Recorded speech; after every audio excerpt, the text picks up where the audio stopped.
दोस्तों, राम मंदिर चढ़ावा चोरी पर इस वक्त की बड़ी और अहम खबर आ रही है। टीनू यादव जो चढ़ावा चोरी का आरोपी था, वो अखिलेश यादव से फोन पर बात करता था। चंपत राय का ये ड्राइवर चढ़ावा चोरी का आरोपी टीनू यादव आखिरकार अखिलेश यादव से फोन पर क्या बातें करता था, क्यों अखिलेश यादव को फोन करता था, क्या अखिलेश यादव जो हैं टीनू यादव से सच में फोन पर बात करते थे। अयोध्या के साधु संतों ने तो यहाँ तक कह दिया है कि टीनू यादव को चढ़ावा चोरी का माल कैसे उड़ाना है, इसकी इल्म अखिलेश यादव बताते थे। साथ ही बीजेपी के प्रवक्ता अजय आलोक ने भी अखिलेश यादव पर बड़ा आरोप लगा दिया है कि अखिलेश यादव भी टीनू यादव से जुड़े हुए हैं। दोस्तों नमस्कार, जय हिंद। मेरा नाम है संदीप और आप देख रहे हैं अपना उत्तर प्रदेश। योगी आदित्यनाथ ने एक बात कही थी कि जिसने भी हिंदू आस्था के साथ खिलवाड़ किया है उन लोगों को छोड़ा नहीं जाएगा, माफ़ी किसी को भी नहीं दी जाएगी।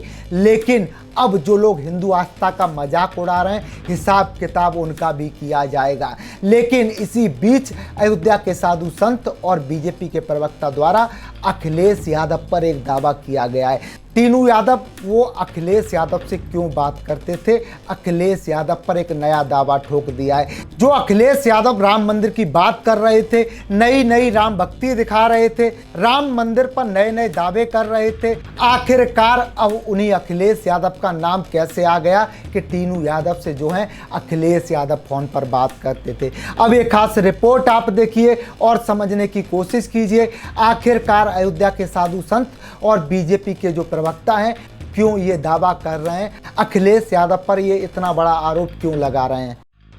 राम मंदिर पर हुआ होश उड़ा देने वाला खुलासा, चढ़ावा चोरी मामले में अखिलेश यादव की एंट्री। टीनू यादव से फोन पर बात करते थे अखिलेश यादव।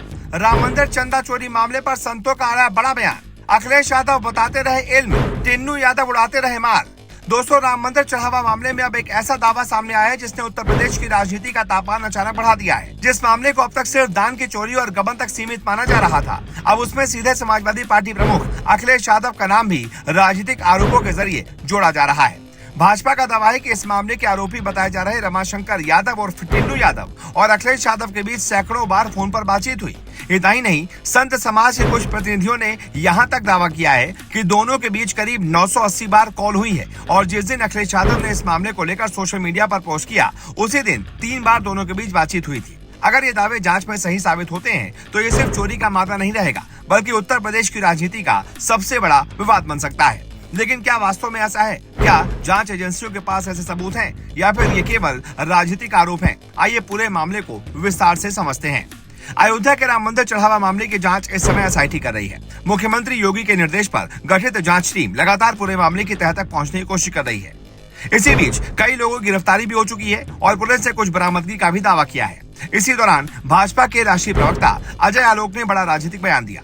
उन्होंने दावा किया कि मुख्य आरोपी बताए जा रहे टीनू यादव की समाजवादी पार्टी प्रमुख अखिलेश यादव से कई बार फोन पर बातचीत हुई है।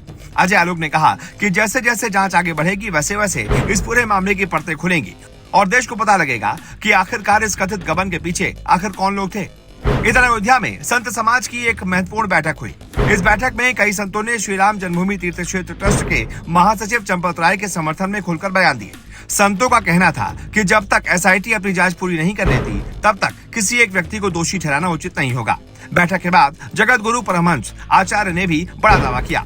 उन्होंने आरोप लगाया कि विपक्ष इस पूरे मामले को राजनीतिक रंग देकर लोगों को गुमराह करने की कोशिश कर रहा है। उन्होंने ये भी दावा किया कि कॉल डिटेल्स के अनुसार टीनू यादव और अखिलेश यादव के बीच लगभग 980 बार बातचीत हुई थी। इतना ही नहीं, उन्होंने कहा कि जिस दिन अखिलेश यादव ने सोशल मीडिया पर इस मुद्दे को उठाया, उसी दिन दोनों के बीच 3 बार फोन पर बात हुई। हालांकि यहाँ ये बात बेहद अहम है कि इन दावों की अभी तक किसी भी स्वतंत्र जांच एजेंसी या फिर आधिकारिक एसआईटी रिपोर्ट से पुष्टि नहीं हुई।